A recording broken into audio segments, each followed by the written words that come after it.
मिरा गहरी नींद में सोई हुई थी। उसने नाइट सूट पहन रखा था। सिल्क की एक प्लेन लूज फ्रॉक को उसने नाइट सूट का नाम दे रखा था। वो ज़्यादातर सोते हुए इसी तरह के कैजुअल से सिल्क की फ्रॉक पहना करती थी। आज भी वो ब्लैक कलर के लूज सिल्क की फ्रॉक पहने हुए गहरी नींद में सो रही थी। खुले बाल उसके आधे चेहरे को ढांपे हुए थे। उसका खूबसूरत चेहरा बालों में छुपा हुआ ऐसा मंजर पेश कर रहा था जैसे चमकता हुआ चांद काले बादलों में छुपा हो। सर्दी की रातें थी तो मिहा को सर्दी तो ज़रूर से कुछ ज़्यादा ही लगती थी, इसलिए वो अपने बिस्तर में दबक कर सो रही थी।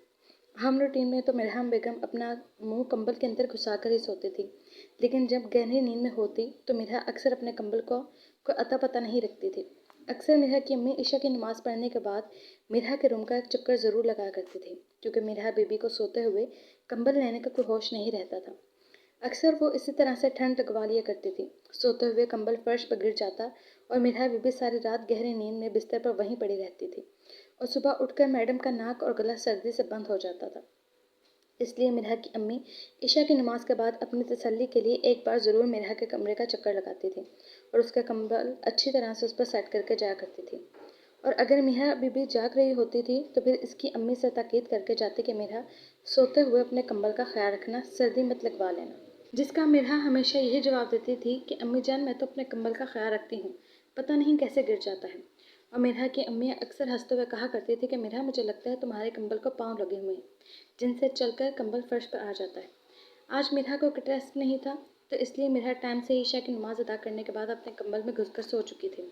इस बात से बेखबर कि कोई इसकी नींद में खलल डालने वाला है। शामिर पिछले 10 मिनट से मिरहा के पास बेड पर बैठा हुआ उसके मासूम चेहरे को देख रहा था। उसके चेहरे पर बच्चों से मासूमियत और पाकीज़गी थी। मिरहा के चेहरे पर इतनी मासूमियत और पाकीज़गी की वजह उसका भाई रुमान शाह था, जिसने उस हादसे के बाद अपनी बहन को हर बुरी नज़र से बचा कर रखा था। वो अपनी बहन के मामले में किसी पर भी भरोसा नहीं करता था। हर जगह साया बनकर वो मिरहा के साथ रहता था। मिरहा को हर जगह जाने की इजाज़त नहीं थी, इसलिए मिरहा दुनियादारी से बहुत दूर और बहुत मासूम थी। और उसकी यही मासूमियत शामिर के दिल में घर कर गई थी। शामिर मिरहा के पास लेटने वाले अंदाज से बैठा हुआ था। वो बेड पे दोनों पाँव लटकाए अपने कोहनी के सहारे बैठा हुआ बहुत ही गहरी निगाहों से उसे देख रहा था। वो मिरहा को बड़ी मोहब्बत से गहरी निगाहों से देख रहा था कि मिरहा ने गहरी नींद में करवट लेकर उसकी तरफ लेटे हुए अपना हाथ उसके कमरे में डालकर अपना मुंह उसके सीने में छुपा लिया था। मिरहा गहरी नींद में थी, इसलिए उसे तो कुछ पता नहीं था, मगर शामिर का दिल 100 की स्पीड पकड़ चुका था। एसीपी शामिर, जिसके डर से दुश्मनों के दिल की 100 की स्पीड बढ़ती थी, इस वक्त बेचारा खुद किसी मुजरिम की तरह अपनी सांसें रोके हुए लेटा था। बीवी, इतना जुल्म मत करो अपने बेचारे शौहर पर। मैं बस तुम्हें पास से देखने और अपनी मलकियत को महसूस करने आया था, मगर तुम इतना करीब आकर मेरे सब्र का इम्तिहान ले रही हो। एसीपी को तुम्हारा मासूम हुस्न बहका रहा है। शामिर ने मिरहा के कान में सरगोशी की थी, जिससे मिरहा की नींद से आंख खुल गई थी और शामिर को खुद को इतना नज़दीक देखकर वो घबरा कर उठने लगी थी कि शामिर ने अपना हाथ उसके ऊपर से गुजार कर उसे उठने से रोक दिया। आप यहाँ क्या कर रहे हैं? वो फटी फटी आंखों से शामिर को खुद के इतने करीब देखकर सिमटती हुई अटक अटक कर सिर्फ इतना ही बोल पाई, आया तो आपसे मिलने था, आपको देखने का बहुत दिल कर रहा था, मगर एसीपी की जान, मुझे तो तुम्हारे इरादे इससे कहीं ज़्यादा के लग रहे हैं। शामिर ने आंख मारते हुए मिरहा के कमर में हाथ डालकर उसे खुद से और करीब कर लिया था। प्लीज़ जाएं यहाँ से, अगर भाई ने देख लिया तो वो मेरी जान ले लेंगे और बचेंगे आप भी नहीं भाई के हाथ से। मिरहा अपने भाई से डराती हुई खुद तो डर ही रही थी, साथ में एसीपी शामिर को भी धमकी दे रही थी। पहली बात तो रात के इस पहर तुम्हारा भाई गधे घोड़े बेच कर सो रहा होगा, और दूसरी बात मैं सिक्योरिटी का बहुत ख्याल रखते हुए तुम्हारे कमरे तक पहुंचा हूँ, इसलिए तुम परेशान नहीं हो। एक पुलिस वाला हूँ, मुझे घात लगाना बहुत अच्छी तरह से आता है। और तीसरी बात, मैं तुम्हारे भाई से डरता नहीं हूँ, अगर देख लेगा तो देख ले, अपनी बीवी से मिलने आया हूँ। कानूनी और इस्लामी तौर पर तुम मेरी हो और तुमसे मिलने की पूरी अथॉरिटी है मेरे पास, इसलिए अब जब तक मैं यहाँ पर हूँ तुम्हारे मुंह पर तुम्हारे भाई का नाम नहीं आना चाहिए। हर वक्त हमारे दरमियान अपने भाई को घुसाना तुम्हारे ज़रूरी लगता है क्या? वो मिरहा के होंठों पर उंगली रखते हुए फुल स्टॉप लगा चुका था। मिरहा शामिर को अपने इतने नज़दीक पाकर दिल की धड़कनों को काबू नहीं कर पा रही थी। शामिर के जिस्म से उड़ती हुई मर्दाना परफ्यूम की महक मिरहा को एक अनजाने से एहसास से दो चार कर रही थी। प्लीज़ चले जाएं, मुझे पता है कि तुम्हें तुम्हारे भाई से बहुत डर लगता है, मगर कहा ना कि अपने भाई का नाम इस वक्त मेरे सामने मत लेना। शामिर ने मिरहा की बात को काटते हुए कहा। मैं भाई की बात नहीं कर रही थी, मुझे आपसे बहुत डर लगता है। वो बच्चों की तरह कांपते होठों के साथ आंसू बहाना शुरू हो चुकी थी। तुम्हें मुझसे क्यों डर लगता है? मैं कोई जिन हूँ? शामिर ने मुस्कुराते हुए अपना हाथ उसके गाल पर रखकर अपना चेहरा उसके बहुत करीब करके कहा। शामिर का चेहरा अपने इतने नज़दीक आते हुए देखकर मिरहा ने अपनी आंखें जल्दी से बंद कर ली थी। शामिर के अनाबे लब मुस्कुरा रहे थे। माय ब्यूटीफुल वाइफ, थोड़ी देर के लिए अपनी आंखें खोलकर मेरी तरफ देखो। तुम्हारा शौहर इतनी दूर से सिर्फ तुम्हारा दीदार करने के लिए आया है। मत कर इतना गरूर। सूरत पे ए हसीना, तेरी सूरत पे नहीं, हम तो तेरी सादगी पे मरते हैं। शामीन ने इस सॉन्ग को हल्के से गुनगुनाया तो मिरहा हल्का सा मुस्कुराई थी। हंस क्यों रही हो? कुछ नहीं, वो शर्माते हुए अपना मुंह दूसरी तरफ करने लगी थी। पहले बताओ कि हंस क्यों रही थी? शामीन ने अपना हाथ मिरहा के गाल पर रखकर उसका मुंह का रुख अपनी तरफ कर लिया। आप सॉन्ग गुनगुना रहे थे इसलिए। क्यों, मेरी आवाज़ अच्छी नहीं है? अच्छी है। तो फिर क्यों हंसी? पुलिस वाला गाना गा रहा था इसलिए मुझे हंसी आ गई। क्यों, पुलिस वाला गाना नहीं गा सकता? मुझे क्या पता, मैं कौन सा कभी पुलिस वालों से मिली हूँ, मगर मैंने मूवीज़ में देखा है कि पुलिस वाले बहुत अकड़ू और सड़ू होते हैं। वो हंसते हुए बोल रही थी। अब तुम मूवीज़ में नकली पुलिस वालों को देखना छोड़कर अपने असली पुलिस वाले के बारे में राय काम करो कि तुम्हारा असली पुलिस वाला कैसा है। वो मिरहा की बातों से शौक होता हुआ पूछ रहा था। मुझे नहीं पता, आप जाएं यहाँ से। मिरहा शामिर की नज़रों और उसकी गुर्बत से घबराकर उसके सीने पर हाथ रखते हुए उसको पीछे कर रही थी। ये सोचे बिना कि उसकी नन्ही सी जान एक हट्टे कट्टे पुलिस वाले के पीछे नहीं धकेल सकती। पीछे हटे, कितने बड़े सांड हैं आप। मिरहा के पूरे जोर से धकेलने पर भी शामिर अपनी जगह से हाफ इंच भी पीछे नहीं हुआ तो मिरहा को गुस्सा आ गया। शामिर उसकी बात सुनकर खिलखिलाकर हंसा था। एसीपी की जान, इस सांड को तो अब आपकी नाजुक जान ने पूरी जिंदगी झेलना है। मेरी जान, तुम तो अभी से घबरा गई। मैं क्यों झेलूंगी आपको? तुम मेरी बीवी हो इसलिए। मैं आपकी कोई बीवी नहीं हूँ, वो अपने मुंह के जावे को बिगाड़ते हुए बोली थी। मिरहा, अब दोबारा ये मत बोलना कि तुम मेरी बीवी नहीं हो, वरना वरना क्या करेंगे आप? मिरहा शामिर की बात को बीच में काटते हुए बोली। इस कमरे में मिरहा के हाथ पांव मारने की आवाज़ आ रही थी। शामिर ने उसके चेहरे पर झुककर उसके नाजुक से होंठों को अपनी कैद में ले लिया था। वो मिरहा के लबों को अपने लबों की कैद में लिए हुए उसकी सांसें रोके हुआ था। मिरहा इस अचानक हुई आफत से एक तो घबरा गई थी, दूसरा उसे सांस नहीं आ रही थी, जिसकी वजह से वो हाथ पांव मार रही थी। मगर एसीपी साहब अपनी बीवी के साथ पहली किस को इस तरह से अधूरा नहीं छोड़ना चाहते थे, इसलिए वो अपने मन की प्यास बुझाकर ही पीछे हटने वाला था। ये क्या बदतमीजी थी? मिरहा अपनी उखड़ी हुई सांसें तेजी से धड़कनों को कंट्रोल करने की बेकार कोशिश करते हुए बोली। मेरी जान, इसको किस कहते हैं बदतमीजी नहीं। लगता है तुमने पढ़ाई अच्छी तरह से नहीं की। कोई बात नहीं, जब रुखसत होकर मेरे पास आओगी तो मैं तुम्हें अच्छी तरह से बदतमीजी और किस में फ़र्क समझा दूंगा। वो शरारती से अंदाज में बोला था। आप बहुत गंदे हैं। किस करना को गंदी बात है? बेवकूफ़ लड़की, बीवी हो तुम मेरी और किस करने की अथॉरिटी है मेरे पास। मेरी सांस बंद हो रही थी, वो बच्चे की तरह होड़ निकाल कर रो रही थी। हाय मेरा बच्चा, मेरी इतनी सी किस से आपकी सांस बंद होने लगी? तो रुखसती के बाद जब आप मैं आपसे अपने सारे हक वसूल करूंगा फिर तो तुम्हें वेंटिलेटर पर डालना पड़ जाएगा। वो मेरा की हालत और उखड़े हुए सांस को देखकर हंस रहा था। हंसे नहीं और जाए यहाँ से। अम्मी रात में एक दो बार मेरे रूम में ज़रूर आती हैं और अगर उन्होंने मुझे देख लिया तो मुझे बहुत डांटेगी। अब तुमने अम्मी की डांट का कहा है तो मुझे भी डरना चाहिए, क्योंकि वो सिर्फ तुम्हारी नहीं मेरी भी अम्मी है। ठीक है, जा रहा हूँ, मगर जल्दी जल्दी अपनी पढ़ाई ख़त्म करो। मुझसे अपनी इस खूबसूरत बीवी से दूर नहीं रहा जाता।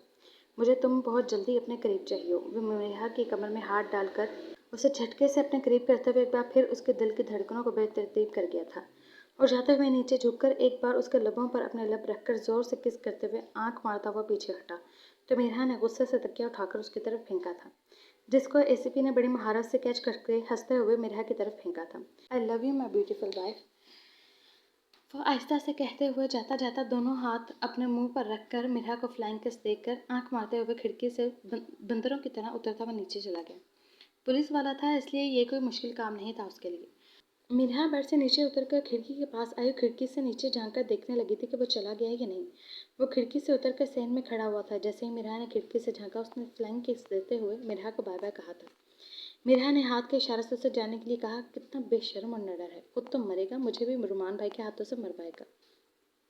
मिरहा अपने मुंह में बड़बड़ाते हुए अपनी खिड़की का पर्दा सेट करके वापस बेड पर आकर बैठ गई थी, मगर इसका दिल अब 100 की स्पीड से धड़क रहा था। मिरहा बेटा, मैं ज़रा साथ वाली पड़ोसन की तीमारदारी के लिए जा रही हूँ। मिरहा की माँ मिरहा के रूम में आकर उसे बता रही थी। जी अम्मी, ठीक है। मीरा सोफे पर आलती पालती मारकर बैठी हुई अपना टेस्ट याद कर रही थी। मिरहा, मुझे आने में थोड़ी देर हो जाएगी, तो इसलिए परेशान मत होना, और जब मीरा उठे तो उसे नाश्ता बनवा देना।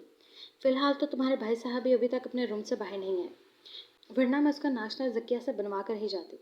अब उठेगा तो मुझे घर पर ना पाकर घर से सर पे उठा लेगा। मगर बेटा, मेरा जाना ज़रूरी है। तुम्हें तो पता है कि पूरे मोहल्ले में एक वही है जो मेरी बहुत अच्छी दोस्त है। तुम्हारे भाई के डर से तो कोई दोस्त मैं बनाती नहीं हूँ, क्योंकि उसे लगता है सारी दुनिया फ्रॉड है और सब लोग हमें गलत नज़र से ही देखते हैं। पता नहीं कुलसुम आंटी पर उसने कैसे यकीन कर लिया था। कुलसुम वही पड़ोसन थी जिसका रुमान शाह की माँ आज पता करने जा रही थी। वो काफ़ी नई खातून थी और पहली नज़र में ही वो रुमान शाह के दिल को बहुत अच्छी लगी थी। इसलिए जब वो लोग इस सोसाइटी में आए थे, ये देखकर रुमान शाह की माँ की एक ही दोस्त और बहन और सहेली थी। मेरा कुलसुम आंटी की तबीयत बहुत ख़राब है, हो सकता है मुझे उसके साथ हॉस्पिटल जाना पड़े, तो अगर तुम्हारा भाई उठ जाए तो उसका नाश्ता भी ज़किया से कहकर रेडी करवा देना। ज़किया उनका घर की मुलाजमा का नाम था जो किचन का काम करती थी। अपनी माँ की सारी बात सुनकर मीरा ने हाँ में सिर को हिलाते हुए जी अम्मी जान कहा था। रुमान शाह नहाकर वॉशरूम से बाहर आया तो गीला टॉवल सोई हुई मीरब के मुंह पर फेंक दिया था। मीरब बेचारी गीला टॉवल मुंह पर लगने से हड़बड़ाकर हाय अल्लाह जी कहते हुए बेड पर उठ के बैठ गई। गुड मॉर्निंग महारानी साहबा, गुस्ताखी माफ, मैंने आपकी नींद में खलल डाल दिया। रुमान शाह अपने दोनों हाथ सीने पर बांधे हुए मीरब के सामने खड़ा था। आज उसने स्पेशल तौर पर छुट्टी की थी सिर्फ मीरब को टॉर्चर करने के लिए। अब वह मीरब को सुबह की पहली डोज दे रहा था। शामिर, सोए हुए इंसान को इस तरह से कोई जगाता है? गुस्ताखी माफ महारानी जी, आप हुक्म कीजिए, आपको किस तरह से उठना पसंद है? आपका ये इतना गुलाम आपको उसी तरह से उठाया करेगा। शाह, क्या आप रात को तैयारी करके सोते हैं कि सुबह उठते ही आप मुझ पर इस तरह से तंज करना शुरू कर देंगे? नहीं, तुम्हारी शक्ल ही ऐसी है कि सुबह उठते ही नए नए आइडियाज़ मेरे दिमाग में आना शुरू हो जाते हैं। और अब तुम ये इंस्पेक्टर बनकर मुझसे सवाल करना बंद करो और 1 मिनट से पहले अपनी शक्ल धोकर आओ और मुझे नाश्ता बना कर दो। शाम, मुझे नाश्ता बनाना नहीं आता, मैं बहुत जल्द अम्मी से सीख लूँगी और फिर आपको बना दिया करूँगी। मेरे बेचारे तंज के डर से पहले ही अपनी सफाई पेश कर रही थी। पहली बात तो ये कि मैं बना बनाया हूँ, मुझे बनाने की ज़रूरत नहीं। तुम्हें नाश्ता बनाकर मुझे देना है, और दूसरी बात ये कि बहुत लड़की तुम्हें को काम आता भी है। ये हर काम में मुझे शाह ये नहीं आता, शाह मुझे वो नहीं आता। कभी अपनी ज़ुबान से ये भी फोड़ लिया करो कि तुम्हें कुछ करना भी आता है। मुझे फ़िलहाल तुम्हारी को बकवास नहीं सुननी, इसलिए 1 मिनट से पहले किचन में जाओ और मेरे लिए नाश्ता बनाकर लेके आओ। लेकिन शाह, अभी तो मेरे हाथों में बहुत दर्द है और कल आपके दबाने से मेरे हाथ का ज़ख्म फिर से ताज़ा हो गया। मीरब नज़र झुकाए हुए मुजरमों की तरह खड़ी हुई बोल रही थी। तो एक काम करो, हाथ को कमरे में छोड़कर चली जाओ, मगर नाश्ता तो फिर भी बनाना पड़ेगा। शाह, अगर हाथ कमरे में छोड़ जाऊंगी तो नाश्ता कैसे बनाऊं? मेरे बेचारे रुमान शाह की बातों और डर से इतनी घबराई हुई थी कि उसे ये समझ नहीं आ रहा था कि भला बंदा हाथ छोड़कर नाश्ता कैसे बना सकता है। उसने इस जुमले पर गौर ही नहीं किया था। जैसे दिमाग तुम अपने मायके में छोड़कर यहाँ पर रह के मेरा दिमाग खा रही हो, इस तरह अपने हाथ कमरे में छोड़कर जाओ और नाश्ता बना कर दो। मीरब को नाश्ते के नाम पर कुछ भी नहीं बनाना आता था, मगर फिर भी रुमान शाह का हुक्म था तो मानना तो मीरब पर फर्ज था।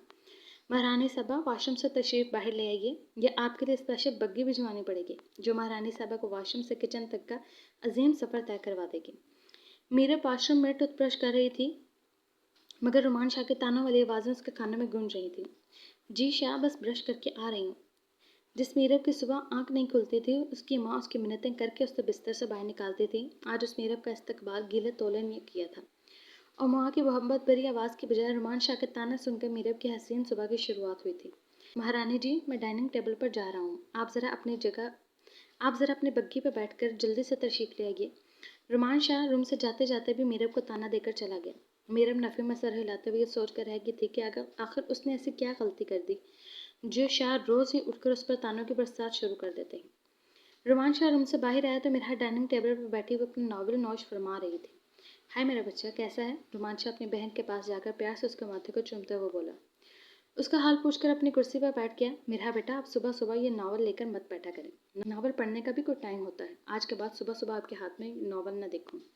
जी भाई, सो रही। मिरहा की मन में नई सी आवाज़ आई थी। गुड, रुमान शाह ने अपनी बहन को शाबाश दी थी। अब रुमान शाह ने इधर उधर नज़रें दौड़ाई थीं, क्योंकि जब भी वो टेबल पर आता तो हमेशा इसकी अम्मी जान उसे टेबल पर ही मिलती। अम्मी जान कहाँ हैं? रुमान शाह ने मिरहा से पूछा।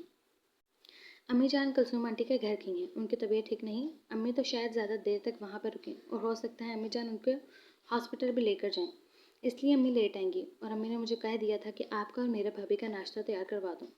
अब आप बताएं, आप क्या खाएंगे? मैं ज़किया बाजी से कहकर आपका नाश्ता तैयार करवा देती हूँ। मिनहा ने बिना सांस लिए ही एक सांस में सारा कुछ रुमान शाह को बता दिया। रिलैक्स रिलैक्स, सांस भी ले लो। रुमान शाह ने हंसते हुए हाथ के इशारे से उसे रोका था। मीरा की इतनी स्पीड में बताते हुए देखकर वो हंस रहा था। मीरा ड्रेसिंग के सामने खड़े हुए अपने बालों को खोलकर ब्रश से कंघी कर रही थी। वो ब्रश करते हुए साथ में हाथ को हिलाकर सीसी कर रही थी, क्योंकि उसके हाथ में बहुत दर्द था। क्योंकि कल रुमान शाह की शर्ट पर बटन लगाते हुए पता नहीं कितनी बार गुस्से से उसने मीरब के हाथ को दबाया था, जिसकी वजह से मीरब के हाथ का जख्म फिर से ताज़ा हो गया था। मगर उस दुश्मन जान ने तो पलट कर बेचारे का हाल तक नहीं पूछा था। सारी रात भी दर्द ने उसे सोने नहीं दिया था सुकून से। अब रुमान शाह सिर्फ उसे टॉर्चर करने के लिए मीरब से नाश्ता बनवा रहा था। हालांकि रुमान शाह को आइडिया था कि जितने नखरों से उसके घर वालों ने उसको पाला है, उसको नाश्ता बनाना नहीं आता। मगर वो रुमान शाह था जो अपनी ज़िद के आगे किसी को नहीं देखता था। अब उसके दिमाग ने सोच लिया था कि वो मीरब का सुकून का सांस नहीं लेने देगा, तो उसने अपनी सोच को हर हाल में पूरा करना था। मीरब कंघी करके जैसे ही डाइनिंग टेबल पर आई तो मीरा ने बहुत खुश दिली से उसका वेलकम किया। हाय भाभी, आइए बैठिए, मैं आपका नाश्ता बनवा देती हूँ। जकिया बाजी, इधर आओ, भाई और भाभी का नाश्ता बना दो। मेरा बच्चा, आपको अगर नाश्ता करना है तो आप भी यहीं पर बैठे। आज का नाश्ता आपकी भाभी जान बनाएगी। नहीं भाई, मैं तो नाश्ता कर चुकी हूँ। मगर भाभी नाश्ता क्यों बनाएंगी? एक तो अभी इनकी शादी को दिन ही कितने हुए हैं, और दूसरा अम्मी जान बोल कर कही हैं कि मैं जकिया बाजी से कहकर आपको दोनों का नाश्ता बनवा दूँ। नहीं, मुझे तो अपनी प्यारी बीवी के हाथ का नाश्ता करना है, तो इसलिए नाश्ता तुम्हारी भाभी ही बनाएंगी। रुमान शाह मिरहा के सामने इतना स्वीट बनकर बोल रहा था जैसे कि मीरब से उसे बहुत प्यार हो, और मीरब का हाथ का बना खाने खाने के लिए वो बेताब हो रहा था। बेचारी मिरहा को तो समझ ही नहीं आ रहा था कि उसके भाई पर बेवक्त प्यार का भूत कैसे सवार हो गया। मिरहा को अपना नावल कंप्लीट करना था, इसलिए वो वहाँ से काम के बहाने से खिसक कर अपने रूम में चली गई। मिस वर्ल्ड, अपने मुबारक कदम से किचन में जाओ और मेरे लिए नाश्ता बना कर लाओ। मीरब के हाथ में दर्द हो रहा था, वो बताना चाहती थी, मगर रुमान शाह के चेहरे के तासुरात देखकर वो चुपचाप किचन में चलती हुई आ गई। मीरब को कुछ समझ नहीं आ रहा था वो नाश्ते में क्या बनाए और कैसे बनाए। मीरब ने फ्रिज खोलकर अंदर झांक कर देखा और डबल रोटी और अंडे, दूध और बहुत सारे फल रखे हुए थे। मीरब कुछ देर फ्रिज का दरवाज़ा खोलकर खड़ी रही। उसके बाद उसने सोचा कि ब्रेड के साथ चाय बनाकर नाश्ता दे देती हूँ, क्योंकि मीरब को अंडा तक तो बनाना नहीं आता था। अंडा तो दूर की बात, उसने तो कभी अपना कदम भी किचन में नहीं रखा था। उसके लिए सब कुछ नया और बहुत मुश्किल था। महारानी साहबा, नाश्ता मेरे पास आ जाए, कही कि मैं खुद नाश्ते के पास आऊँ। रोमांच ऊंची आवाज़ में बोला। खुद ही नाश्ते के पास आ जाए, मीरब धीमी आवाज़ में बोली। वो धीमी सी कही गई बात रुमान शाह के कानों तक पहुंच गई थी। हाँ, कहाँ है मेरा नाश्ता? आ गया मैं। रुमान शाह की अचानक आवाज़ से मीरन 2 कदम डरकर दूर हुई। यूट्यूब से देख रही थी कि अंडे की इजी रेसिपी क्या है। माशाल्लाह, निकम्मी लड़की को अंडा बनाना भी नहीं आता, वो भी यूट्यूब से पूछ रही है कि अंडा आसानी से कैसे बनता है। इतना तो मुझे भी आता है, तुम मुझसे ही पूछ लेती। मीरब काफ़ी शर्मिंदा थी अपनी चोरी पकड़े जाने पर। चलो मैं तुम्हें बताता हूँ कि कैसे बनता है।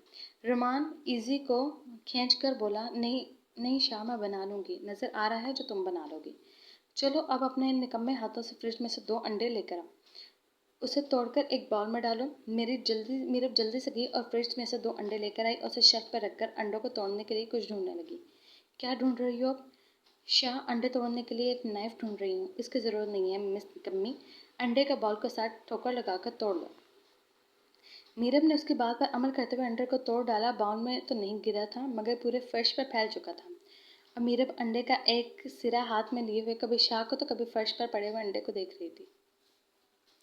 माशाल्लाह माशाल्लाह, वाह लड़की, अंडा तोड़ने का कहा था, फोड़ने का नहीं। सोहरी शाह, वो दूसरा अंडा तोड़ देती हूँ। मीरम ने रुमान शाह का जवाब सुने और जल्दी से शेल्फ से दूसरा अंडा उठाया और उसका भी वही हैशर किया जो पहले वाले अंडे का हुआ था। वेरी गुड, बस यही रेसिपी थी जिसको तुम बहुत अच्छी तरह से फॉलो कर रही हो। अब फ्रिज में जाओ और एक और अंडा लो, उसके बाद एक और अंडा लाना। इस तरह फ्रिज में जितने भी अंडे पड़े हैं सबको बारी बारी यहाँ पर लाकर फोड़ देना, और उसके बाद उसके ऊपर नमक मिर्च डालकर उनको अच्छी तरह से हल करना और पेट्रोल डालकर आग लगा देना। और फिर जब ऑमलेट तैयार हो जाए तो यहाँ पर बैठकर तुम खुद ही खा लेना, क्योंकि ये जानवरों वाला खाना मैं तो नहीं खाता, मगर मेरे ख्याल से तुम्हारे लिए परफेक्ट है। मीरब रुमान शाह के तंज पर रोने लगी। एक तो बेचारी शर्मिंदा थी कि उसे कुछ भी करना नहीं आता था, ऊपर से रुमान शाह के तंज नजरें और तंज करती हुई जुबान ने उसकी आंखें भर आई थी। अब ये अश्क बारिश तुमने किस लिए शुरू कर दी है? जैसे कि तुम पर बहुत जुल्म कर रहा हूँ। जुल्म तो तुमने किया इन बेचारे अंडों पर। रोना तो उनको चाहिए, रुमान शाह ऊंची आवाज़ से बोला तो मीरब और तेज़ी से रोना शुरू हो गई। ये क्या हो रहा है किचन में? और तुम लोगों ने क्या हशर बना दिया मेरे किचन का? तुम दोनों यहाँ पर क्या कर रहे हो? अचानक से रुमान शाह की माँ की आवाज़ उन दोनों के कानों में पड़ी तो उन दोनों ने चौंक कर मुड़कर देखा। जहाँ पर खड़ी हुई रुमान शाह की माँ गुस्से से लाल पीली होकर खड़ी हुई थी। अपने किचन की खराब हालत देखकर वो सर को पकड़ कर रह गई थी। अम्मी जान, मैं अंडा बना रही थी तो वो ज़मीन पर गिर गया है। मीरब ने जल्दी जल्दी बात को कवर करने की कोशिश की थी। रुमान, तुम यहाँ क्या कर रहे हो? अम्मी जान, मैं इसको अंडे की रेसिपी बता रहा था। हाँ, मैं देख रही हूँ तुम दोनों का अंडा काफ़ी अच्छा बना है, हमारे किचन को काफ़ी पसंद आया। अब अगर तुम दोनों दोनों ने अंडा बना लिया हो तो अब तुम लोग अपने कमरे में जाओ और अपना हशर ठीक करो। तुम लोगों के कपड़ों पर अंडों की छींटें पड़ चुकी हैं। पूरे घर में अंडों की खुशबू फैला रखी है। तुम दोनों जाओ अपने रूम में और चेंज करो। मैं किचन साफ करवा के तुम लोगों का नाश्ता बनवाती हूँ। हद है, मैं कुछ देर के लिए घर से बाहर क्या गई, तुम लोगों ने किचन का हशर नशर कर दिया। आजकल के बच्चों को पता नहीं क्या बनेगा। रोमांशा की माँ मुंह बड़बड़ाते हुए किचन के अंदर दाखिल हुई थी और जकिया को आवाज़ें दे रही थी, जकिया किचन में आओ, आके फर्श से अंडे साफ कर दो। आज मेरी बहू और बेटे ने फर्श पर आमलेट तैयार किया है। मेरा हक किधर है? इसको जब मैं बोल कर गई थी कि तुम दोनों का नाश्ता तैयार करवा दें तो उसने क्यों तैयार नहीं करवाया? रोमांशा की माँ को मिरहा पर गुस्सा आया। अब रोमांशा की माँ का गुस्सा मिरहा पर था। अम्मी जान, उसकी गलती नहीं है और ना ही अब मैं मिरहा की जिम्मेदारी हूँ। वो मेरा नाश्ता क्यों कर वो मेरा नाश्ता तैयार क्यों करवाए? मैं आपकी बहू की जिम्मेदारी हूँ तो उसको बताएं कि ये मेरी जिम्मेदारी को उठाना सीखे। रोमान बेटा, उसे थोड़ा टाइम दो, सीख जाएगी सब कुछ और रखा करेगी तुम्हारी हर चीज़ का ख्याल। कब सीखेगी और मैं कितना टाइम दूँ इसको? इसके बचपने के लिए मेरे पास फजूल टाइम नहीं है। इसको बोलें कि अपनी जिम्मेदारियों को अच्छी तरह निभाया करे, जिस तरह आप मुझे मेरी जिम्मेदारियों से आगाह करती हैं। बेटा, अगर तुम्हें इतना ही सब कुछ परफेक्ट चाहिए तो फिर रुखसती में कुछ दिन और का इंतज़ार कर लेते ताकि वह तुम्हारे मुताबिक सब कुछ सीख कर आती। अम्मी जान, क्यों आप हर बात में सिर्फ मुझ पर ही लागू करती हैं? आप मुझे रुखसती में तखरीर करने को कह रही हैं। अगर ये मैडम इश्क में फना होकर अपने नसें नहीं काटती तो इसका सरफिरा भाई मेरे हक को अगवा करके ज़बरदस्ती मुझसे निकाह नहीं करवाता, तो इस मुसीबत को रुखसत करके मुझे अपने घर लाना ही ना पड़ता। मेरा रुमान शाह की इस बात पर रुमान शाह की इस बात पर आंखें भरकर रोने लगी, क्योंकि इसे हमेशा रुमान शाह का मुँह से अपनी मोहब्बत के लिए तंज ही सुनने को मिले थे। वो भी इंसान थी, उसका भी दिल था। रुमान शाह की बातों से दुखी हो सकते थे। कब तक वो दुश्मन जाह की बातों को बर्दाश्त करती? मीरब, अब तुम क्यों रो रही हो? तुम रुमान की ज़रा ज़रा सी बातों पर रोना शुरू कर दोगी तुम रुमान की ज़रा ज़रा सी बातों पर रोना मत शुरू कर दिया करा। इस तरह तो तुम्हें ये हमेशा कमज़ोर समझेगा और हमेशा तुम पर चिल्लाता रहेगा। बेटा, अपने हक के लिए स्टैंड लेना सीखो और उसको उसके चिल्लाने का जवाब दिया करो। उसको ये बताया करो कि तुम पर उस तरह से चिल्ला नहीं सकता क्योंकि तुम उसकी बीवी हो। अपने हक के लिए बोलकर उसे एहसास दिलाया करो। और अब जाओ रूम में अपने कपड़े चेंज करो। अच्छी तरह से तैयार हो, बीमारों के जैसा अपना हुलिया बनाए हुए। कहीं से भी तुम लगती हो कि नहीं, तुम नई नवेली दुल्हन हो। मीरब रुमान शाह के जाने से पहले ही रूम में चली गई थी, जबकि रुमान शाह की माँ अभी भी रुमान शाह की क्लास लगाए हुए खड़ी थी। रुमान शाह अपनी अम्मी जान से अपने खत तबाजा करवाने के बाद मीरब के लिए अपना दिमाग में गुस्सा लिए हुए रूम में आया था।